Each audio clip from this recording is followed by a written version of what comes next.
and it ain't no crack. And it really don't matter if you're white or black. I wanna take you there like the Staples singers. Put something in the tank and I know that I can bring it. If you can't take the heat, get your ass out the kitchen. We on a mission.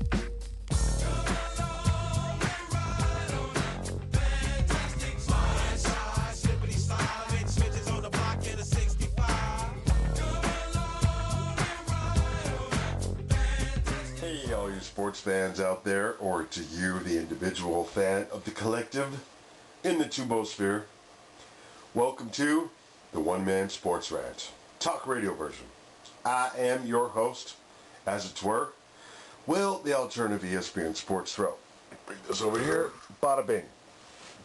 Okay, so we're talking Game 7, NBA Finals in the Eastern Conference. Who knew the Eastern Conference, for the last couple of years has sort of been taken over, the Western Conference, the Western playoffs in general, Western Conference, playoffs, sparked more interest in fans in general, and that's been like going on for 10 years or more than in the East. The East now is holding center stage. All right, so just a reminder that the OMSR is a show. We have to do it like this. The beauty of the talk radio version, I'm not going to be talking that long, even though I plan on doing the set tonight. But 20-point win, the 20-point win Indiana had in Game 6. You haven't seen the highlights. I'm not going to spoil it for you. But we split this up into 3 parts. It has to be done this way. Again, I'm alluding to why we have to do a show. This was so much easier 3 years ago.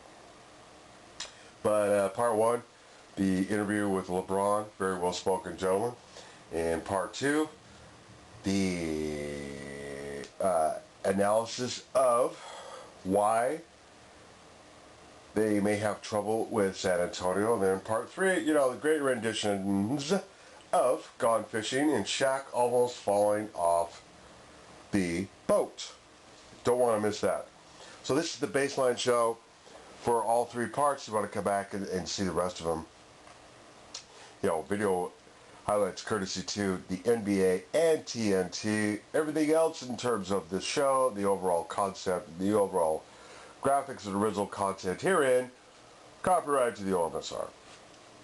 Alright, so we've been preaching this since Gen 1, the DMCA, Digital Millennium Copyright Act. You have to have an amalgamation of your own content when you're borrowing others' content. It's called the Fair Use Standard, Minimal Use, and derivatives, especially with regard to professional sports. This was so much easier 3 years ago. You could have shown like 30 minutes from Game 7.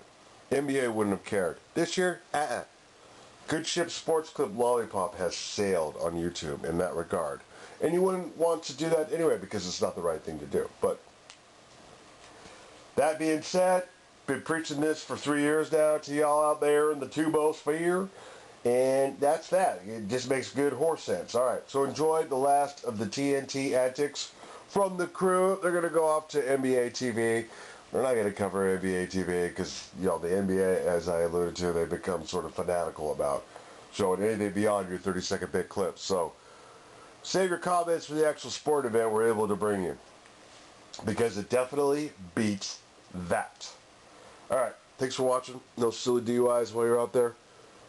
Roll graphics. Playoff hero inspires. I think we see Willis coming out. It's Willis Reed coming through the tunnel in Game 7 of the 1970 Finals. The cheering you hear is for Willis Reed coming out of the locker room. Everybody's been saying, all you're going to play, all you're going to play. Willis Reed. Willis Reed. I felt like I was going to play. We're here this year. Let's win it this year. That was The Rock, by the way. I know. That was Willis Reed. I'm so glad we out of TNT. No more Rock. You heard what he said about you, Rock? Okay. I'm going to tell you what else he said, too. Excuse me, what? Excuse me, Shaq, what? By the way, Miami. As I kiss the rim. Miami 99-76 winners in Game 7. LeBron James 32 points, and LeBron James kind enough to join us here. Sounds like they've had enough of each other, too. Congratulations again. Third time I've told you that. Now, actually, third time in 3 years. We all get everybody gets a feeling for a way a series is going to go. Honestly, what was your feeling going into the Indiana series? Because when you play Milwaukee, you're probably thinking, you know what, we should sweep or win in 5. Okay, we're playing Chicago, kind of banged up. We should do this. What was your feeling against Indiana? I knew it was going to be a tough series. They played us tough last year. Even though CB was out, they played us tough. And I watched the series that they were in.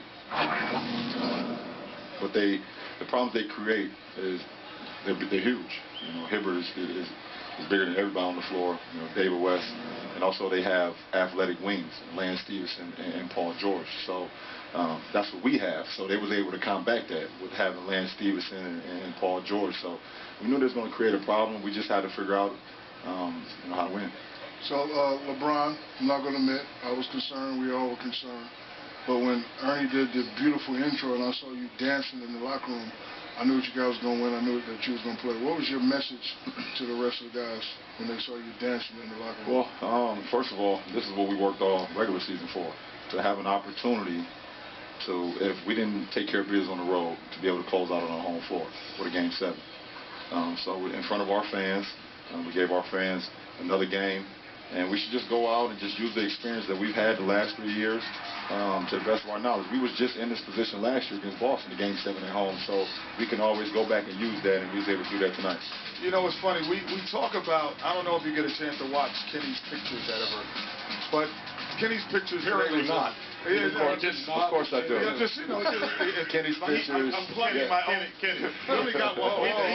Is either halftime he's busy, or after the game he's still watching other games, not the game that he's playing at full. Kenny, hold on a second. Oh, Kenny's talking about it.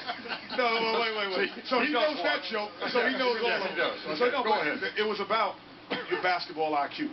Understanding the moment, understanding the situation, and being able to get guys involved. And even Shaq early in the game said, well, he might come out as Magic Johnson or he's going to come out as Michael Jordan today. Which one? When you came into Game 7, knowing that Bosh, Wade, and some of the other guys hadn't been able to have the offensive load, what was your mindset? Well, first of all, the last 2 days I was on them. I was on them, and I let them know that, hey, if we don't, it's just us three. It's us three at the end of the day. We have to put our team in a position to win. And I cannot afford to have you two struggle again. And, they heard the message and they was clear about it. And the first play of the game, I called up a set for D. Wade to get in the post. Now, he didn't shoot the ball, but the simple fact that he felt like he was involved right from the gate allowed him to attack later on in the game. And I thought CB did a great job of, getting active on the glass first. That made him active, and then he started hitting a couple shots. So, I let them know I needed him. Right, because my thing was I thought 15 shots was going to be his number for D-Wade. I said it because I just felt that you guys weren't versatile enough or diverse enough if he didn't take 15 or more shots. And he got up 16 tonight, so there it was. The one thing we've said about your team all year is what's going to happen when you play against a bigger team. Right. This is really the first big team, huge team you played against. And you struggled defensively and on the boards. This is probably the first game you won rebounding-wise. As far as a similar big team, do you ever worry about just getting beat up on the boards every single night? Well, that's a point of emphasis for us, is to win a glass. And it's never going to be, we don't have a Zach Randolph, we don't have a Dwight Howard, we don't have guys that can go out and get 13, 14 each and every night, just bank it. So we have to do it as a collective group. And tonight, I'm looking at the stat sheet, I had 8, CB had 9, D-Wade had 8, Bird had 5, and we was able to out-rebound them. So when we rebound, we're a much better team, and when we don't rebound and we get crushed like we did in Game 6, we can't win because it puts too much pressure on our defense at that point. In the course of this series, LeBron, you had a speech for your guys on the floor. Is that a speech you repeated? That's what you repeated. It's after midnight. Let's go and get it cussed out. Let's go and get it cussed out. But also, Udonis Haslem had some words in the locker room for you guys. Who had the magic words before Game 7? Did Riles talk to you? Did Spo talk to you? How did it work? Actually, I think, everybody had some type of input in Game 7. But mostly it was Spo. Spo came in. It just told us, hey, this is an opportunity, and these are moments that you'll remember 20 years from now. Did you get that burn the ships speech again? No, we didn't get the burn the ships speech. But you heard that one already. Yeah, we heard that one. But he was just like, hey, guys, just seize the opportunity, seize the moment, and just let the chips fall where they may. Well, I noticed during the ceremony that you and D-Wade stayed on the side. Was that by design? Well, absolutely. It was by design. Honestly, I think it just kind of worked out that way. But we understand that the task is not over. We understand that yes, we did take care of business in the Eastern Conference, but the task is not over. We're playing for a bigger thing than the silver trophy that we got tonight. We want the gold. We want the gold. One of the things we were talking about, we were starting to think about the next series. Right. 2 years ago, you single-handedly almost won that series. I mean, y'all won, but you took Derrick Rose out the series. Right. I think that's going to be a matchup that's going to have to work when y'all play the Spurs. Okay. I think you're going to have to guard Tony Parker at some point. Have you done it before, and what do you think about that matchup? Well, I mean, I haven't guarded him extensively. We played him in the finals in 2007, and he torched us. I was in Cleveland. He torched us. Mario Chalmers is going to start on him. Norris Cole is going to get on him. But I do feel if we go big, at some point we'll probably, with me, Ray, and D-Wade in the backcourt, I probably will guard him some. And just try to use my length, my strength. Tony Parker's playing unbelievable. Because you didn't really guard Derrick Rose until the game was on the line. Right. And I think at some point that's going to start because he's the best point guard in the NBA and you're the best defender in the NBA. That's going to be a great matchup.